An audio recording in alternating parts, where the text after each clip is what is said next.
여러분 반갑습니다. 한 주간 평안하셨습니까? 평안하셨지요? 네, 부활의 기쁨을 충만히 누리신 저와 여러분이셨기를 바랍니다. 우리가 이제 부활주일 후에 첫 주일을 맞이했습니다. 우리가 꼭 주일만 예수 그리스도를 묵상할 것이 아니라 매일 모든 순간 우리 주님을 생각하며 기대하며 그분 주시는 은혜 가운데 살아가야 하는 줄로 믿습니다. 오늘은 예수님 부활 후에 있었던 여러 가지 사건들 중에서 특별히 한 사람의 이야기를 듣고자 합니다. 그의 이름은 베드로였는데요. 우리가 베드로에 관련된 오늘 본문의 이야기는 잘 알고 있지요. 우리에게 굉장히 친숙한 이야기입니다. 예수님께서는 부활 후에 갈릴리 바다에 있던 베드로를 찾아가셨습니다. 그리고 이렇게 물으셨지요. 내가 나를 사랑하느냐? 제가 사투리가 있기 때문에 좀 더 명확하게 발음하고자 네가 나를 사랑하느냐로 발음하도록 하겠습니다. 예수님 그렇게 물어보셨어요. 너 정말 날 사랑하니? 한 번, 두 번, 그리고 세 번에 걸쳐서 말이죠. 베드로는 대답했습니다. 주님, 예 주님, 제가 주님을 사랑합니다. 제가 주님 얼마나 사랑하는지 주님 아시지요. 두 번까지는 괜찮았습니다. 근데 세 번째 물으시니까 베드로도 많이 당황했던 것 같아요.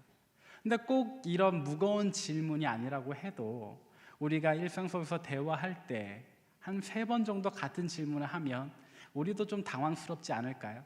도대체 이 사람이 어떤 의도를 가지고 나한테 물어보는 걸까? 예를 들자면 제가 여러분한테 이 넥타이 얼마쯤 할까요? 라고 물어보면 여러분들 중에 누군가는 10,000원이요 라고 대답을 하겠죠. 제가 또 물어봅니다. 얼마쯤 할까요? 그러면 목사님이 왜 물어보시나? 싸게 사서 좋다고 얘기를 하시는 걸까? 아니면 비싼 거 좋은 거 샀다고 자랑하시는 걸까? 머리가 막 핑핑 돌아가지 않겠어요? 베드로에게는 오늘 예수님의 질문 굉장한 약점을 찌르는 질문입니다. 그래서 그는 이 대답을 어떤 의미에서는 바라기도 했을 것이고 어떤 의미에서는 피하고 싶었을 그런 이야기죠. 근데 예수님께서 한 번, 두 번을 지나서 세 번째 물으시니까 그의 마음이 떨리기 시작합니다. 오늘 본문의 표현으로는 근심했다라고 하는데 우리가 그의 마음을 오늘 자세히 살펴보고 하나님 주시는 귀한 음성을 듣게 되기를 바랍니다. 이제 말씀의 깊은 대로 나아가 보도록 하겠습니다. 먼저 우리는 오늘 이 시간에 베드로는 어떤 인물이었는가를 한번 살펴보고자 합니다. 여러분들 베드로에 대해서 얼마나 알고 계십니까? 먼저는 그의 직업이죠. 어부였습니다. 여러분 흔히 뱃사람들은 거칠다고 하지요. 까딱 잘못하면 목숨을 잃게 되기 때문에 배를 타는 사람들은 거칩니다. 갈릴리는 분명히 호수였지만 그 크기가 워낙 컸고 파도가 치기 때문에 바다라고도 합니다. 저도 예전에 갈릴리 호수에 가서 헤엄을 친 적이 있습니다. 저는 고향이 포항인지라 그냥 웬만한 물살에서도 헤엄을 잘 칩니다. 수영이 빨리 하는 것은 아닌데요. 그래도 물에서 죽지 않을 정도로는 헤엄을 친다고 자신했습니다. 근데 갈릴리 바닷가에 가서 빠져 죽을 뻔했어요. 제가 친하게 지냈던 동생이 있는데 저기 좀 멀리 보이는 부표까지 정말 유유자적 헤엄쳐서 탁 찍고 돌아오는 거예요. 그 친구는 키가 좀 작았어요. 제 어깨보다도 작았어요. 근데 헤엄을 잘 치는 것을 보고 괜한 오기가 발동해서 저도 뛰어들었습니다. 탁 치는 것까지는 했는데 돌아오는데 힘이 빠지는 거예요. 그래도 어떡하겠습니까? 이게 큰 바다처럼 되다 보니까 굉장히 깊어가지고 열심히 헤엄쳐 오다가 고개를 숨을 마시려고 올라왔는데 파도가 한번 치는 거예요. 다시 들어갔다가 호흡을 고르고 올라왔는데 두 번째 파도가 쳤습니다. 세 번째 들어갔다가 두 번 연거푸 리듬이 맞았으니까 엇박자로 나오면 살겠거니 하고 엇박자로 올라왔는데 그때 파도가 쳤습니다. 세 번 파도를 맞으니까는요, 정신이 없는 거예요. 그래서 정말 거짓말하지 않고 바다 밑으로 제가 가라앉았습니다. 근데 바닷가 사는 사람들은 어떻게든 살아서 나와요. 제가 어떻게 나왔을까요? 기어서 나왔습니다.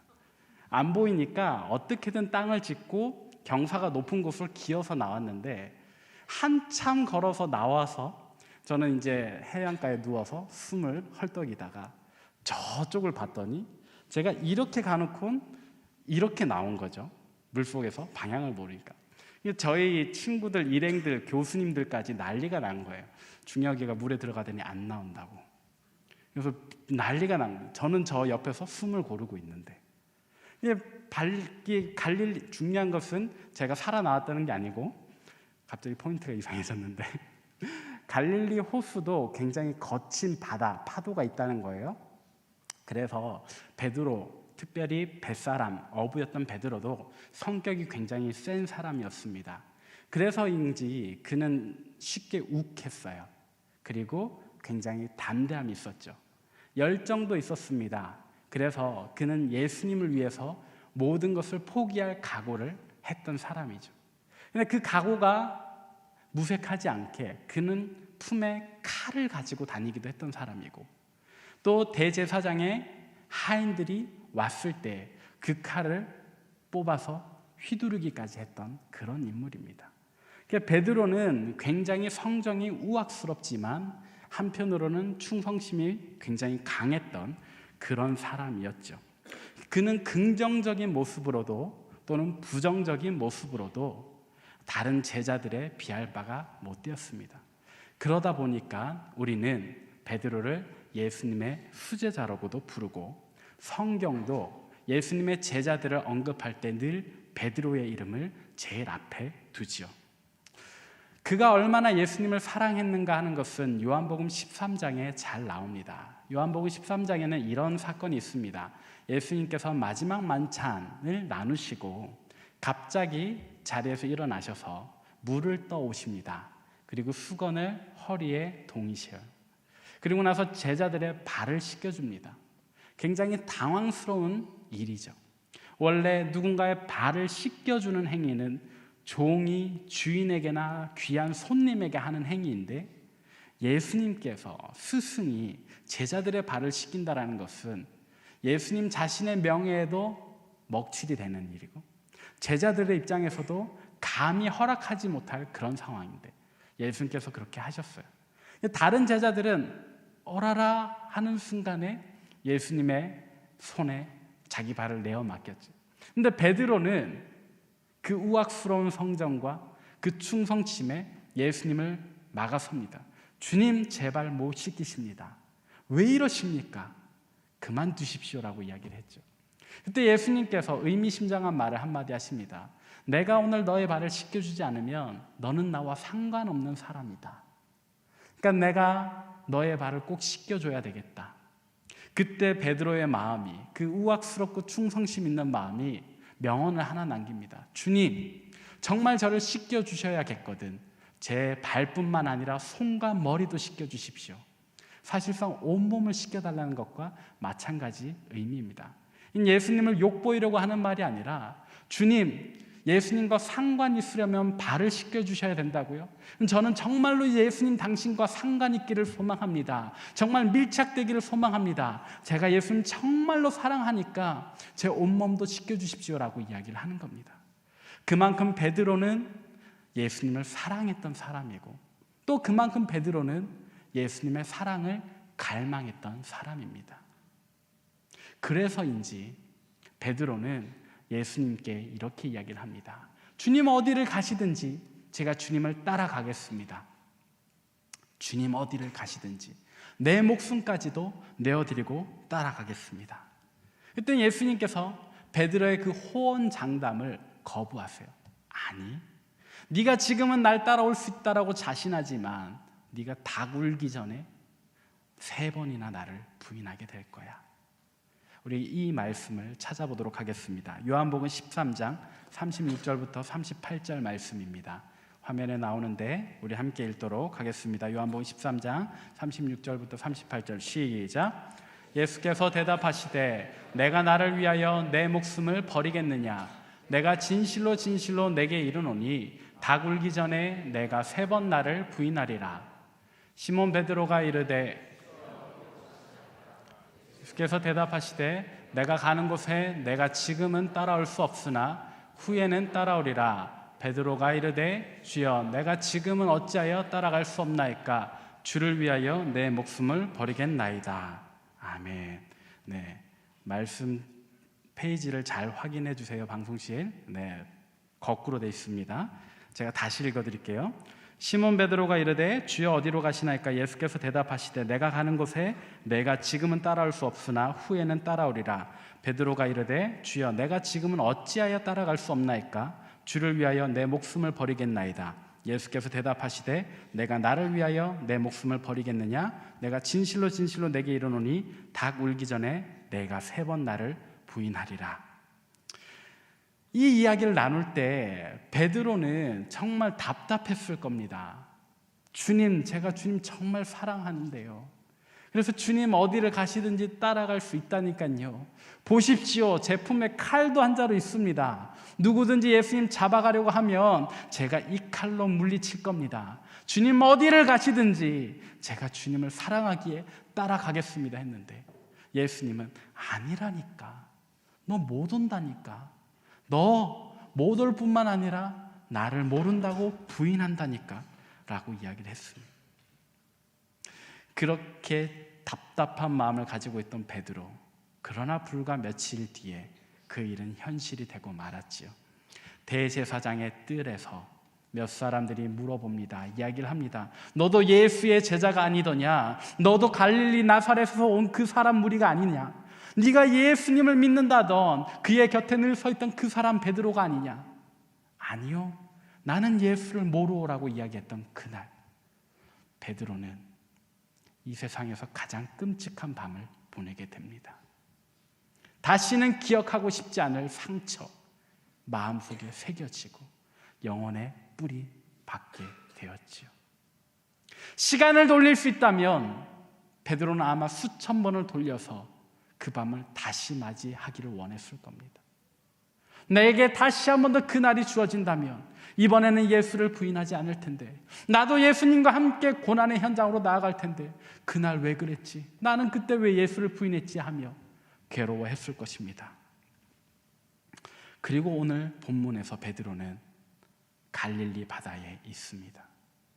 우리가 공관복음서 마태, 마가, 누가복음을 보면 부활하신 예수님께서 식사하고 있던, 침울한 식사를 나누고 있던 11 제자들을 찾아오세요. 그리고 그들에게 새로운 사명을 부여하셨지요. 제자들은 그 사명을 따라서 예루살렘과 온 유대와 사마리아와 땅끝까지 복음을 전하러 갑니다. 그런데 오늘 요한복음에서 이 베드로의 또 다른 함께 했던 다른 제자들의 분위기는 조금 달라요. 이들은 부활하신 예수님을 만나긴 했지만, 그러나 이전에 예수님 잡히시던 그날 모두 도망가 버리고 또 예수님을 모른다고 부인했기 때문인지 이들은 굉장히 침울해져 있습니다.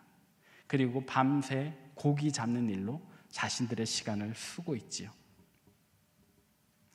그러다가 예수님께서 나타나셨어요. 밤새 고기를 잡으려 했지만 한 마리도 잡지 못했던 그들에게 배 오른편에 그물을 던지라 말씀하셨고, 그렇게 낚아올린 고기가 153마리입니다. 이제 해안가로 도착했을 때 요한이 베드로에게 이야기를 합니다. 예수님이시다. 저분 예수님이시다. 베드로는 그 이야기를 듣자마자 아직 해안까지 거리가 꽤나 있는데도 불구하고 자기 겉옷을 챙겨들고 바다로 뛰어듭니다. 그리고 예수님을 향해서 달려가요. 예수님 보고 싶었기 때문이죠. 예수님 앞에 가서 잘못했노라고, 주님 제가 그날 밤 그래서는 안 되는데 안 걸으리라 다짐했는데 예수님을 모른다 부인했다고 용서해달라고 말하고 싶었을 겁니다. 근데 정작 예수님 앞에 와서는 아무도 예수님께 말하지 못하죠. 그저 어색한 침묵과 함께 예수님 준비해 주신 떡과 물고기를 나누어 먹습니다. 얼마간의 시간이 흘렀을까요? 예수님과 함께하는 기쁘면서도 슬픈 식사를 마친 후에 예수님께서 오늘 본문과 같이 베드로에게 물으셨습니다. 예, 베드로야, 너 이 사람들보다 나를 더 사랑하니? 이 사람들보다 더 나를 사랑하니? 그제서야 베드로는 숨 한 번 깊게 쉬고 대답했습니다. 예, 주님. 주님 사랑합니다. 주님 아시지 않습니까? 예수님 다시 한 번 더 물으시죠. 베드로야, 정말 날 사랑하니? 예, 주님. 사랑합니다. 제가 그때 잘못했습니다. 제 마음 진심인 거 아시죠? 근데 예수님 한 번 더 물으세요. 베드로야, 정말 나 사랑하니?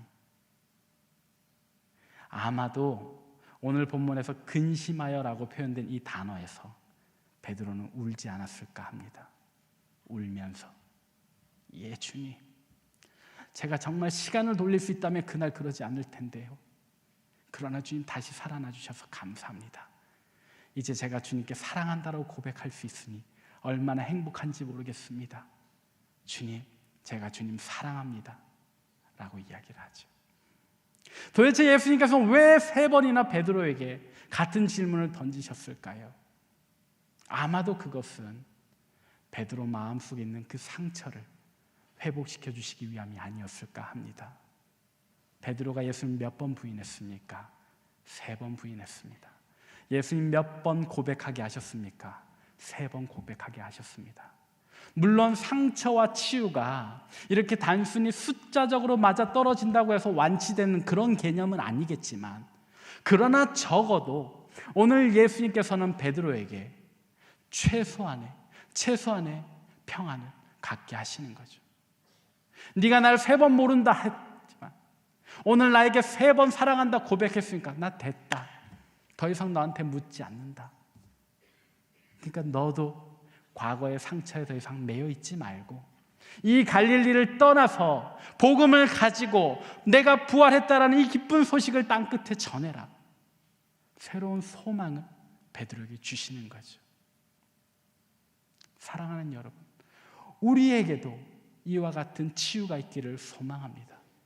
우리에게도 이와 같은 예수님의 만져주심이 있기를 소망합니다. 혹여나 여러분 지난 주일날 예수님 부활하셨다라는 그 놀라운 소식을 듣고서도 여전히 죄악 가운데 살고 계시는 분이 있으십니까? 그렇다면 오늘 말씀 가운데 내가 나를 사랑하느냐라고 말씀하시는, 그렇게 물으시는 예수님 앞에 예 주님, 저도 주님을 사랑합니다, 베드로와 같이 저도 주님을 사랑합니다라고 고백하십시오. 그러면 우리의 삶이 죄악 가운데서 벗어나게 될 겁니다.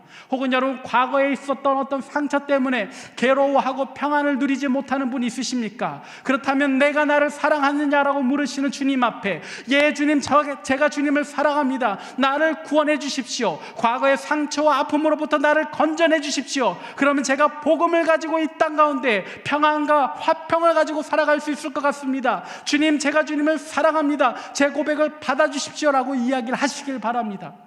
그렇게 할 때 오늘 베드로에게 주어지는 새 소망이 저와 여러분에게도 주어질 줄로 믿습니다. 그래서 베드로는 이제 주님 앞에 나아갈 수 있게 되었죠. 예수님께서도 이 말씀을 하시고서 베드로에게 너는 나를 따르라라고 이야기를 하십니다. 갈릴리로 와 있었는데 복음을 전해야 하는 사명을 가졌음에도 불구하고 갈릴리로 도망와서 숨어 있었던 베드로, 그러나 이제 다시금 맨 처음 예수님 만나던 그날 같은 명령, 나를 따르라.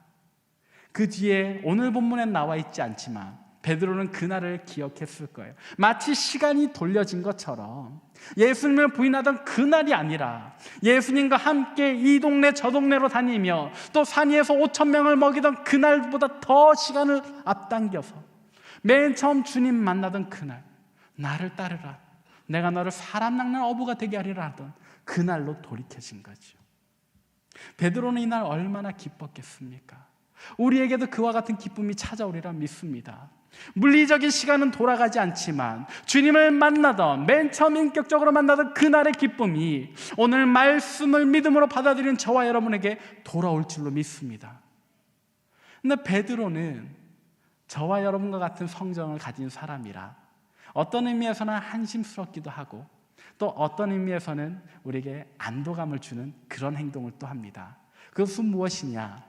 예수님으로부터 자기보다 더 사랑받는 것 같이 여겨지던 제자가 있는 거예요.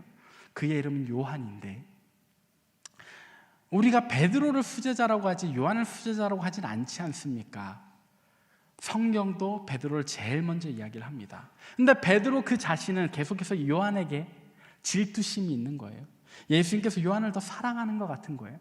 그래서 너는 나를 따르라. 내가 너에게 3번 부인과 같은 3번의 고백을 받았으니까 됐다. 난 그날 신경 쓰지 않는다. 너는 나를 따르라 하시는데, 베드로는 그러면 이제 일어나서 주님의 그 명령을 따르기만 하면 되는데, 이 요한을 보고 질투감이 또 올라오는 거예요.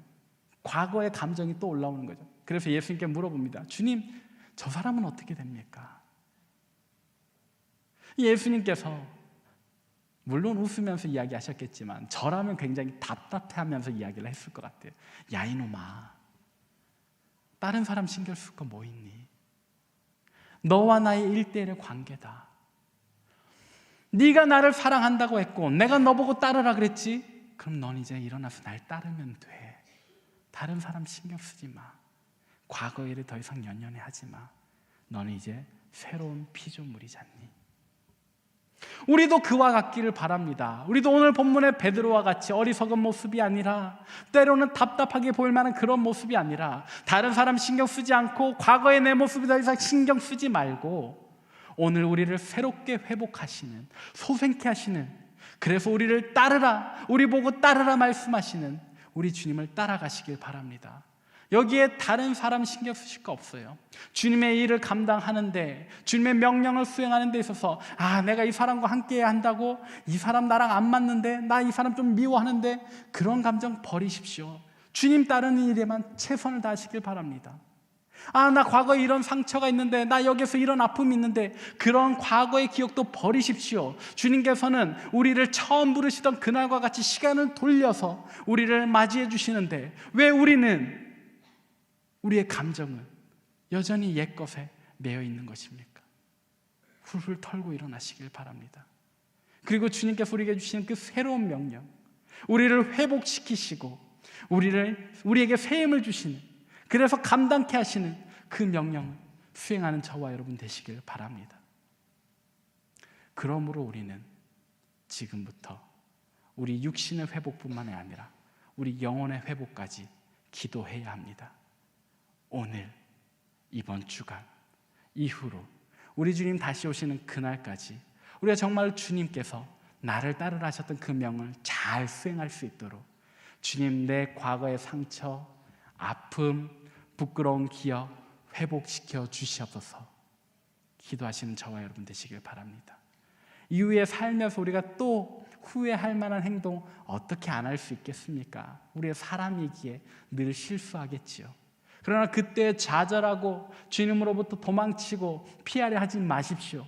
회복을 기도하십시오. 주님, 오늘 베드로를 찾아오셔서 정말 세상에서 가장 부끄러운 그 아픔, 실수까지도 주님께서 회복케 하셨는데, 오늘 내가 범한 이 실수도 주님 잊어주시고 나를 회복시켜 주셔서 다시금 새 힘 얻어 주님 따를 수 있도록 나를 도와주시옵소서. 이렇게 기도하는 저와 여러분 되시기를 바랍니다. 그렇게 해서 주님 다시 오시는 그날까지 예수님 사랑한다 고백하며 우리 주님을 따르는 복된 저와 여러분 되시길 바랍니다. 주님의 은혜를 감사합니다. 하나님, 돌아보며 그날 밤 예수님을 모른다 부인했던 베드로가 우리의 모습입니다. 우리도 그와 같이 유혹의 순간에 또는 선택의 순간에 주님을 모른다 외면하고 다른 편을 택했습니다. 그러나 하나님, 그런 우리 내치지 아니하시고 찾아오셔서 너는 나를 사랑하느냐, 진실로 사랑하느냐 고백하게 하시며 회복시켜 주시니 감사합니다. 하나님, 오늘 우리도 우리의 많은 부끄러운 죄악에도 불구하고 다시금 주님 앞에 설 수 있도록 주님을 사랑한다 고백하게 하셨으니 하나님, 이 고백이 부끄럽지 않도록 다시는 죄 가운데 거하지 않게 도와주시고 나를 따르라 말씀하신 주님의 그 명령에 순종할 수 있도록 새 힘 부어 주시옵소서. 그리하여 하나님, 날마다 우리 스스로를 부인하고 죄악 가운데로 돌아가려는 우리 자신을 부인하고 우리 십자가를 지고 주님 가신 그 길을 따르는 신실한 제자 되기를 소망합니다. 하나님 나라와 하나님의 영광을 위하여 살아가는 주님의 제자들 되게 하여 주옵소서. 예수 그리스도의 이름으로 기도합니다.